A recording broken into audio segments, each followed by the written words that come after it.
Avtomobillarni injektorlar to'lib qolgandan keyin ularni qanaqa tartibda tozalashligi haqida bugun sizlarga ma'lumot beraman. Imkon qadar detalli qilib turib sizlarga ko'rsatib o'taman.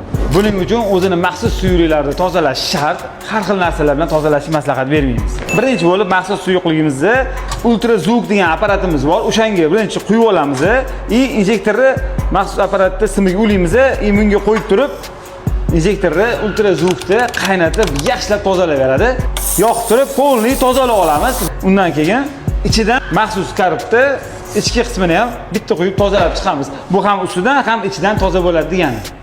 Ana endi asosiy qismiga o'tamiz.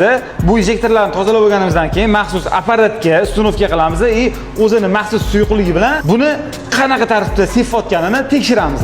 Ko'pchilik shu apparatni tozalaydi deb o'ylar ekan. Yo'q, bu nisbatan tozalaydi, lekin buni asosiy vazifalari injektorlarning sepilish balansini to'g'rilaydi va tekshirib beradi.